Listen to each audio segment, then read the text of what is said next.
Mr.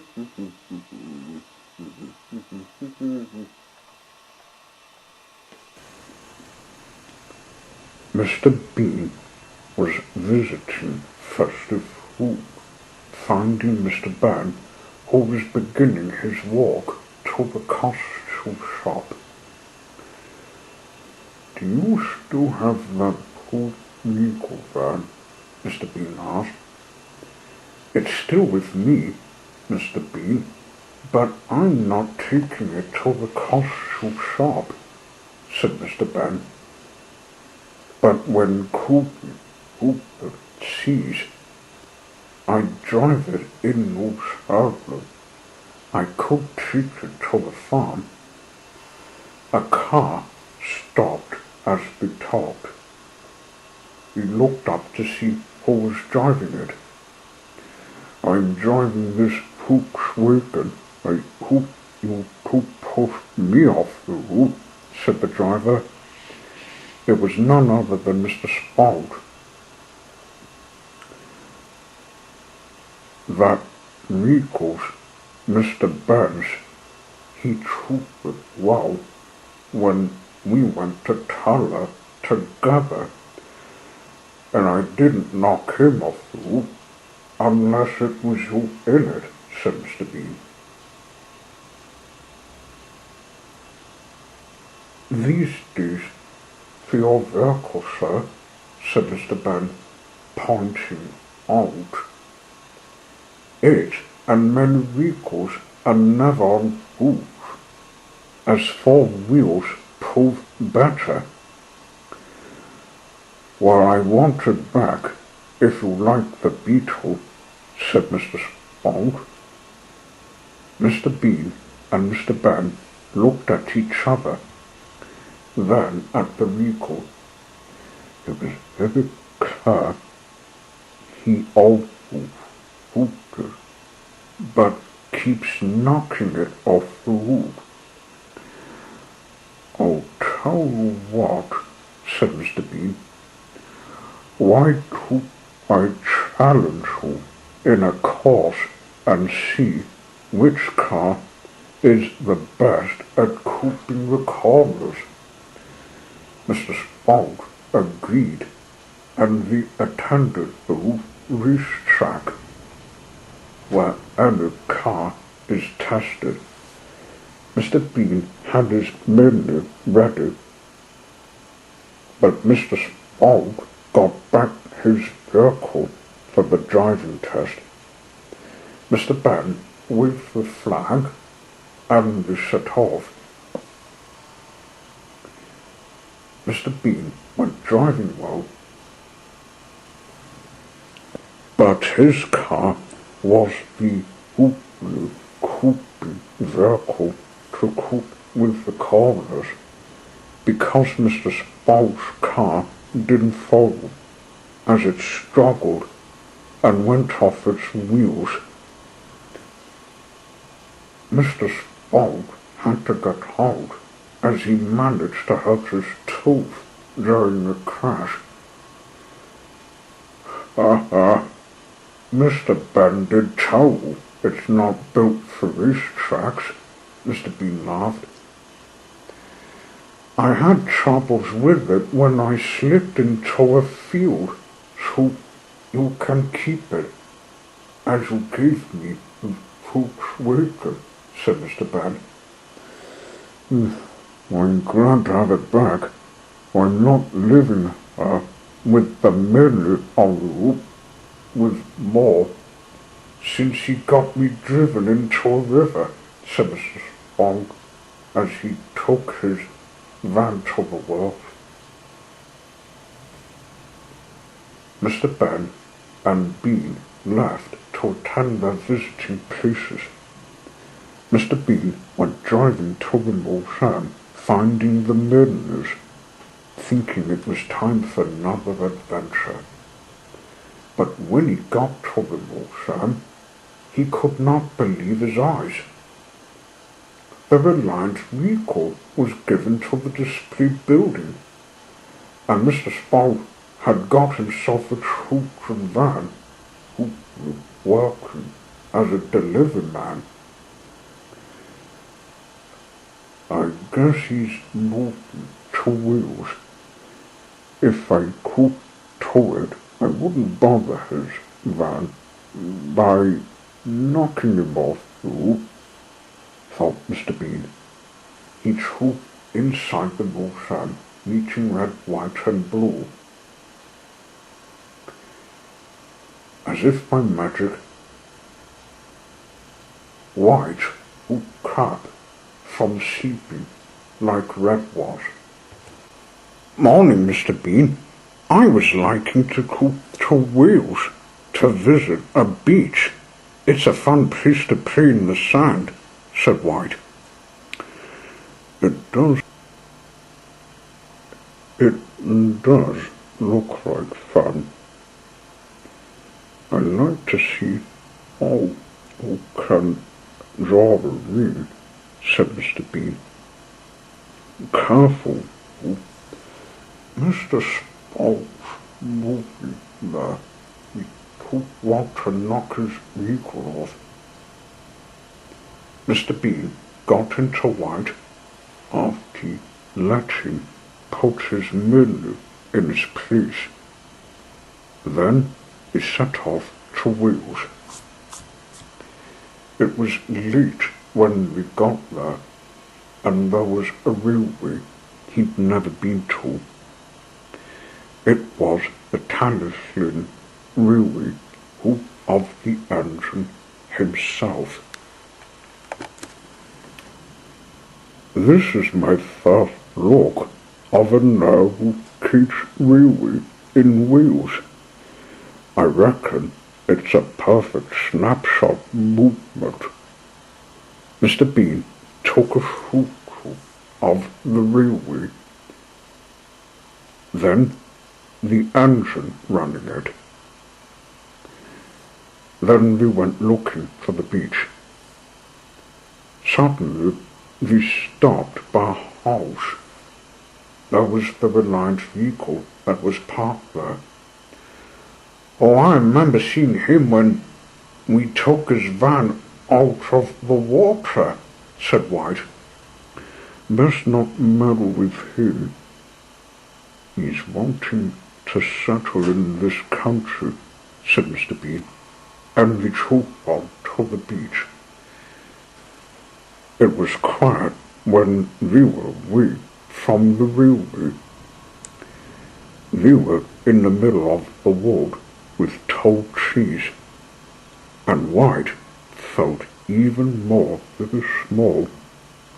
Mr. Bean liked it.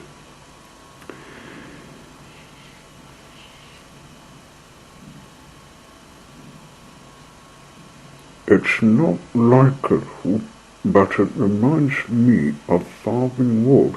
Shame it has houses, said he. You're not the hoopy one that likes it. I haven't been to the old town, nor visited an animal reserve called White Park. I quite like it, said White. Perhaps we should name the wood White Menu Wood, said Mr. Bean. This is cool. After a long drive, we came to the beach, but unbeknownst to them, we were about to have someone else visiting the beach. White threw into the sand and started drawing a ring. Hey presto, a ring! That was fun, said White. Nice. Another snap movement, said Mr. Bean. Mr. Bean then had lunch, while White thought he'd better have a wash before heading back to the museum. His driver did the washing, but while he gave him a rinse, the water spread just as a screeching hit the earth. Oh, crumbs, not again! It was, of course, Mr. Spout. He managed to get his van bogged in the ditch, and he couldn't back out. Mr. Bean and White decided to leave to find another place to have the picnic. We'll cook toward instead. Maybe we've given him a headache too many, said White. Good idea. He'll never get out of mishaps, said Mr. Bean. They went off through and into a quiet clearing where Mr. Bean could have his lunch. White was glad this was a clean road. He saw the daisy, and his driver took his food when he finished his bite. At that moment, when they decided to head for home, they saw the Reliant Regal all a mess when it was back on the road and blocking the way. "You're a road slipper," Mr. Spout shouted at Mr. Bean. "That was the last straw to get me knocking you off the road." "You're a bully," shouted Mr. Bean. "You shan't pick on White." Just then White turned, aiming his exhaust pipe at the Regal, and backfired. Soot hit it, making Mr. Spout back off, but the miller kept doing it again till he was off the road, ending up in a dirty river. Dirty and wet.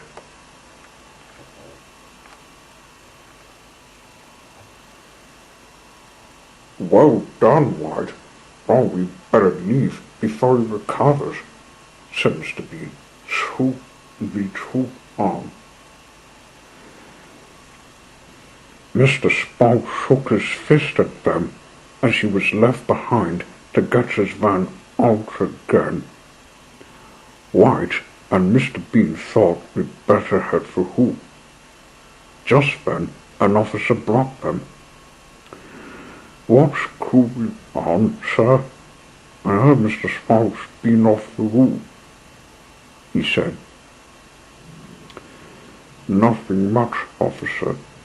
We just had a picnic till the Regal began to pick on us," said Mr. Bean. Mr. Spout arrived. They were trapped. "Officer, this man slipped me, and his miller dirted my Regal," he snapped.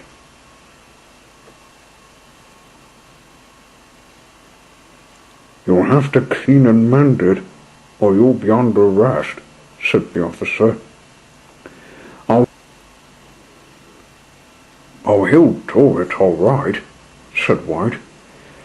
"But Mr. Spout's not having it, as it's coming back to the motorhome with us, because Mr. Bean said 2 Reliant Regals are never on the roof. Oh, geez. So he's under arrest for ill-treating us." "That's right," said Red and Blue, with other millionaires who popped up covering the Regal.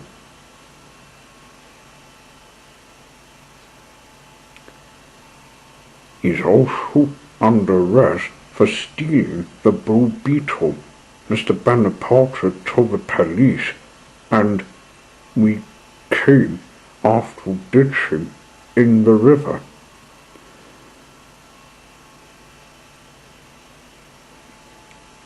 Mr. Spout started to feel dizzy, and the officer handcuffed him before he would faint to the call.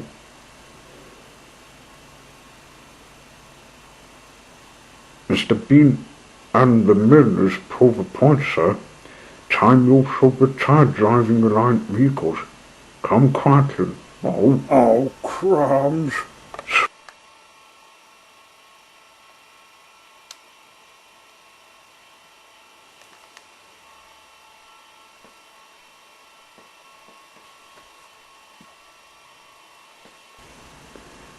thought the Millers had the Reliant Regal as an isolated display piece when we got back to the museum. Mr. Bean was pleased to be rid of the van, but he would still see it when coming to see Red, White and Blue. "Time I should do some shopping and have the who," said Mr. Bean.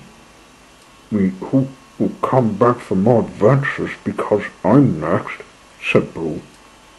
Mr. Bean said goodbye and went in his Miller to drive who. Nowadays, Mr. Bean drives about England, and there are sightings of the Blue Regal. He visits the park, sometimes to have his picnic, but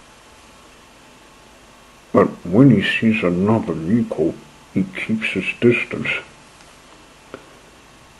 This was a one. I could remember seeing that in a different color, but it's the same shape as the other one.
Oh.